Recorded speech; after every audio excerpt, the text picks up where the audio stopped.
ayaya nenga amazima amatuufu omukyalo ono yabadde mulwadde era nga akayimba kano ko kaliyo ddamu project kali katambulya ddala omukulu gwe bayita Digibawa naliwo mu studio ng'omukyalo ono avoisinga yali tannalwala nakulwala wabula nga ebyokulwala byo byajjidde ate ng'ate n'akayimba kafulumye kati abamu badde bamanyi nti kabadi kakufulumya kayimba naye nga omukyalo ono akayimba kako kafulumya akayimba nga busobola okuba ate ng'okawulira wandalula sigamba nti kabadi oba yabadde ayagala kuyisaawo kayimba kano oyinza okwebuuza omukyala Stecia Mayanja abadde abuliddewa abadde abuzeebuza olw'embeera nti ekirwadde kya covid kyasobola okuba ate nga kinyiga abantu bangi nnyo kati mu mbeera eno omukyalo ono yasobola okuba ate nga atandikawo YouTube channel n'omukogo bayita Sir Lawrence wadde nga YouTube esobola okuba ate nga eyita mu bizibu eby'enjawulo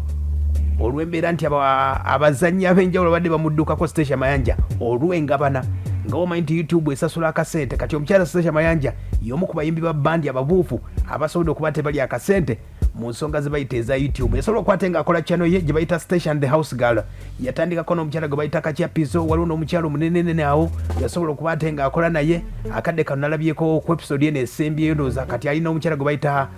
Anet Nandujja naye ng'ebisinga okubaawula ge nategerako ag'omunda kigamba nti kaba kasente nga omanyi nti YouTube esasula kati mu mbeera eyo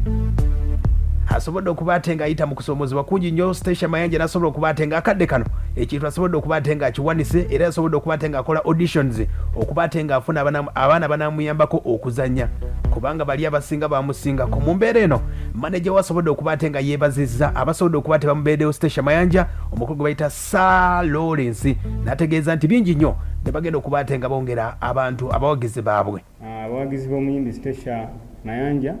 abagazi bakazanyo ke bayita Station the House Girl nti okusookera ddala nsooka obeebaza mwebale kusaba okuba nti omuyimbi waffe essaawa zinazzeewo era mbabuulira nti ebintu bye tuleeta byamaanyi okusookera ddala twaleriizinze oluyimba olupya baluyita Wandaludde audio abawagizi badde nga babuzanya ne bagamba omuyimbi takyayimba ng'ali mu kuzanya naye tubadde just tubala time nga omanyi nti music business tosobola teekamu kintu ky'otamanyi nti ogenda kifunamu mabega awo nawona embeera ebadde mbi nga covid mungi nga bw'oyimba olabira nga tolina ssuubi however wadde tebanatuggula naye at least kati tulaba nti tulina essuubi nti essaawa yonna bajja tuggula era tusaba gavumenti etutunulemuko naffe mu nsonga zaffe so akazanyo kaffe Station the House Girl tuli mu kushootinga season 2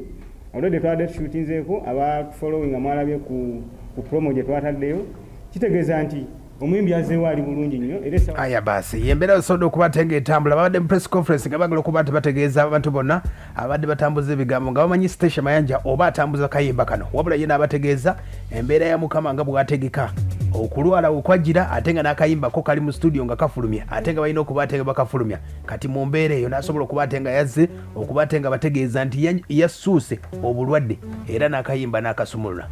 ye mukyala gwe bayita Stecia Mayanja nga atutegeeza ensonga zonna alhamdulillah just amaanye nga omanyi nti wali oli awo engeri gy'omanyira bino ebyokulamu bw'okupakuka obwaffe obw'okuyiribadde eno ddeeri kati ate n'embeera awo ennaku ziizo mmeka sivaawo am just weak ekintu kya pressure bwe bakikusanyalaza nga tekutaddeko clot ku bwongo omubiri gubeera singa omanye eddagala lyali lingi because baali banoonya engeri gye bazzaawo obulamu aya basi Stecia Mayanja oyo abajjukira myaka gya 28 25 eyo n'omukulu Sekyewa batukolamu amawulire baagakola ne kati akadde kano yategeeza nti yatuuza nniya mukyala Stecia Mayanja butakyali mbino ng'ebyabagagga b'e Masaka bemuwulira abafuna abakyala ate ne babalangira ate namuwadde bino awo beera mugagga aya basi abagagga b'oku TV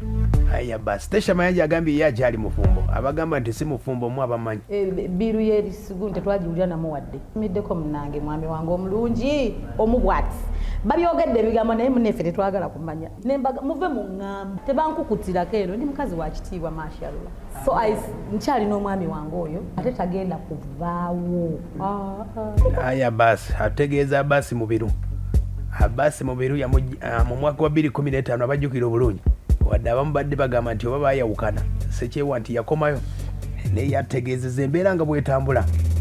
yakyaliyo yatuuza ya Stecia Mayanja. Oyinza okwebuuza enno endongo ng'abadde